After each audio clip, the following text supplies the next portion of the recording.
নমস্কাৰ মোৰ মৰমৰ কৃষক বন্ধুসকল আপোনালোকৰ মাজলৈ আজি মই দুটা ৰঙালাও ভেৰাইটি লৈ আহিছো আৰু এটা কেৰেলা ভেৰাইটি লৈ আহিছো। ৰঙালাও ভেৰাইটি প্ৰথমটো হৈছে EW137 আৰু অৰ্জুনা F1। প্ৰিয় কৃষক বন্ধুসকল আশা কৰো আপোনালোক সকলো ভালে আছে। কৃষক বন্ধুসকল আপোনালোকে যথেষ্টখিনি ভিডিঅ'বিলাকত মৰম দিছে আৰু ইউটিউব চেনেলটো আপোনালোকৰ মৰম আশীৰ্বাদতে বহুখিনি আগুৱাই যাবলৈ সক্ষম হৈছে।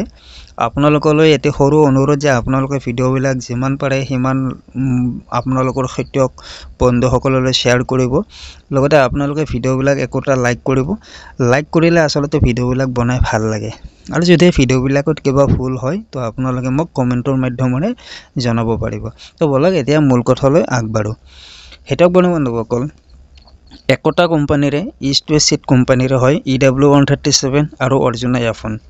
এটা খেতিয়ক বন্ধুসকল কথাটো হ'ল আপোনালোকে কোনটো ৰঙালাও খেতি এতিয়াৰ দিনত কৰিব। চাওক অৰ্জুনা F1টো আমাৰ খেতিয়কসকলৰ মাজত বহু বছৰ ধৰি প্ৰচলিত এবিধ ৰঙালাও বীজ আৰু EW137 মই জনাত এইটো ৰঙালাও মাৰ্কেটত আহিবলৈ বেছি বছৰ হোৱা নাই। কিন্তু আমাৰ খেতিয়কসকলে যেহেতু বহু বছৰ ধৰি অৰ্জুনা ৰঙালাও খেতিটো কৰি আছিল, এটা বহুতো খেতিয়কৰ এনেকুৱা মতবাদ যে এই ৰঙালাওটোৰ খেতিৰ পৰা এতিয়া আগৰ যেটো উৎপাদন পোৱা গৈছিল অৰ্জুনা ৰঙালাও খেতিৰ পৰা এতিয়া আমি যদি অৰ্জুনা ৰঙালাও খেতি কৰো আগৰ অৰ্জুনা ৰঙালাওটোৰ উৎপাদন নাপাওঁ। এটা হৈছে খেতিয়কসকলৰ এইটো মতামত।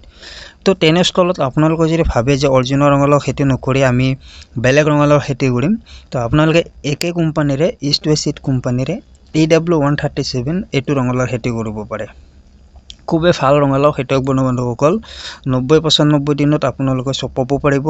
তাৰ ওপৰত কৃষক বন্ধুসকল 3-4 কিলো 5 কিলোলৈকে এটা ৰঙালাওৰ ওয়েট হয় আৰু ধুনীয়া সোৱাদযুক্ত মিঠা ৰঙালাও বীজ। কৃষক বন্ধুসকল আপোনালোকে আলু খেতি কৰিব তো আপোনালোকক ৰঙালাও বীজ প্ৰয়োজন হ'ব, ৰঙালাও বীজ লাগিব। আৰু বহুতো এনেকুৱা খেতিয়ক আছে যে ঘৰুৱাভাৱে ঘৰুৱা ৰঙালাওৰ খেতি কৰে আৰু আমাৰ কিছুমান খেতিয়ক আছে যে চাৰ্টিফাইড চিড ৰঙালাও বীজৰ দোকানত ক্ৰয় কৰিবলৈ যায়। চাওক এই বীজৰ দোকানত আপোনালোকে বিভিন্ন ধৰণৰ ৰঙালাওৰে বীজ লাভ কৰিব। বীজটো ভাল হ'লেহে আমি ফলটো ভাল লাভ কৰিম। তো মই আপোনালোকক ক'ব বিচাৰো তো বহুতো এনেকুৱা খেতিয়ক আছে যে অৰ্জুনা ৰঙালাও খেতি এতিয়াও কৰে, এতিয়াও তেওঁলোকে অৰ্জুনা ৰঙালাওই মানে আঁকোৱালি লয়। তো তেওঁলোকে অৰ্জুনাই খেতি কৰিব পাৰে আৰু যিবিলাকে ভাবে যে মই অৰ্জুনাতকৈ বেলেগ ভাল ৰঙালাও খেতি কৰিব বিচাৰো তেতিয়াহ'লে আপোনালোকে EW137 ৰঙালাওটো খেতি কৰিব পাৰে। ইপিনে যে আমি অৰ্জুনা ৰঙালাওৰ কথা চাওঁ, অৰ্জুনাটো বেষ্ট ভেৰাইটি হয় ৰঙালাও। এইটো বেছি ডাঙৰ নহয় কিন্তু খুবেই সোৱাদযুক্ত মিঠা ৰঙালাওৰ বীজ হয়। আপোনালোকে অৰ্জুনা ৰঙালাও খেতি কৰিব পাৰিব আৰু মাটিত বগোৱাৰ বাবেহে আপোনালোকে এতিয়া ৰঙালাও বীজ লগাব পাৰিব। আপোনালোকে যদি চাইনত বগোৱাৰ বাবে ৰঙালাও বীজ লগায় তেতিয়াহ'লে চাইনত এতিয়াৰ দিনত বগালে আপোনালোকে ফল লাভ নকৰিব। আৰু চাইনত এতিয়াৰ দিনত ইয়াৰ আগবিলাক হৈছে তলমুৱা। বাৰিষাৰ দিনত ৰঙালাও খেতিৰ আগবিলাক হৈছে ওপৰমুৱা, ওপৰৰ ফালে গৈ থাকে। এতিয়া যদি খৰালি মাহ কি কৰিব আগবিলাক তলফালে আগবাঢ়ি গৈ থাকিব। যিহেতু এতিয়া মাটিত লগোৱাৰ বাবে ভাল হয় তো মাটিত লগোৱা আপোনালোকে মাটিতে লগাব, চাইনত লগোৱাৰ আপোনালোকে চেষ্টা নকৰিব।